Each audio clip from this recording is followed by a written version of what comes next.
এই জন্টু, শুনলাম মফিজুল চাচার বাগানে নাকি অনেক আম হয়েছে, চল গিয়ে পেরে আনি। না না, আমি যাবো না, তুমি যাও। কেন, তুই যাবি না কেন? আমি বলছি তো, চল আমার সাথে, কিচ্ছু হবে না। যদি ধরা পড়ি তাহলে মফিজুল চাচা আবার অনেক কথা শোনাবে। আরে কিচ্ছু হবে না, তুই চল আমার সাথে। ওই দেখো কেমন পাকা পাকা আম ঝুলে আছে গাছে। সত্যি রে, দেখেই তো মুখে জল চলে আসছে। চল কয়েকটা আম পেরে নি, চল। কে রে?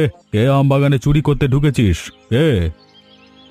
চাচা, আমরা আসলে আমাদের খুব আম খেতে ইচ্ছে করছিল, তাই দুটো আম নিতে এসেছি। দুটো আম নিতে এসেছি? যেন মামার বাড়ির আবদার, চোর কোথাকার। এতই যখন আম খাবার শখ, জানা বাজার থেকে কিনে খা।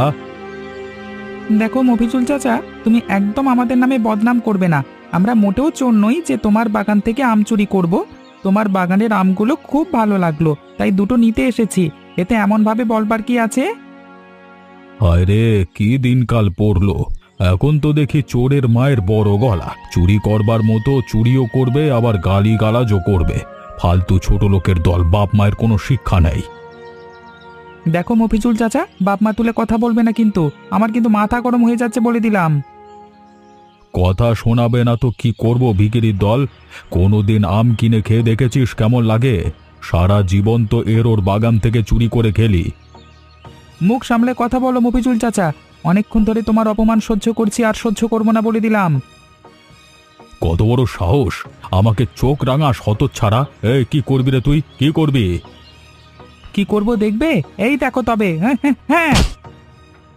আরে আল্লাহ, গেলাম রে, আমার মাথাটা একেবারে ফাটিয়ে দিল, মরে গেলাম। এই শয়তানের বাচ্চা, দাঁড়া দাঁড়া বলছি, কে মারলি আমাকে, কে? আমি না চাচা, আমি না, ঝন্টু। ঝন্টু তোমার মাথা ঢিল ছুঁড়েছে। শালা আটকুড়োর বেটারা, তোদের আমি দেখে নেব।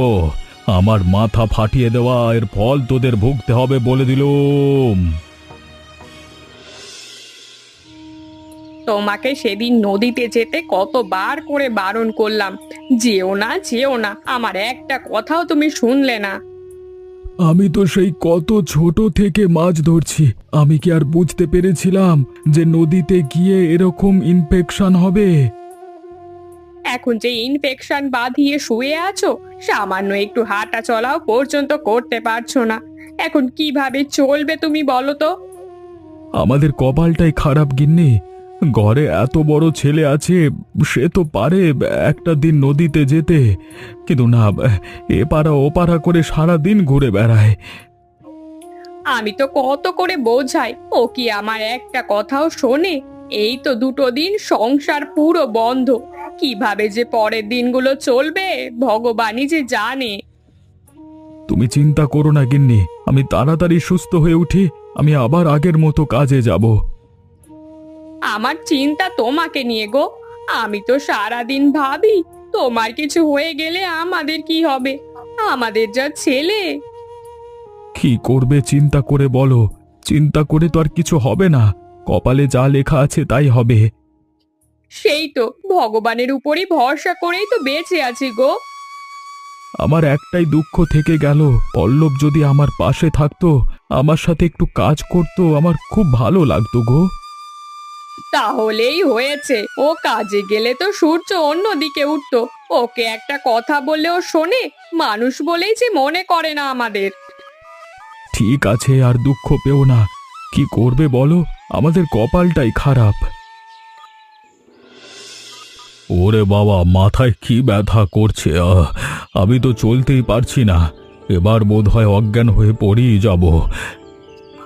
এই তো, এই তো বাড়ির কাছে চলেই যাচ্ছি। পায়েল মাকে একটু ডাকি তো।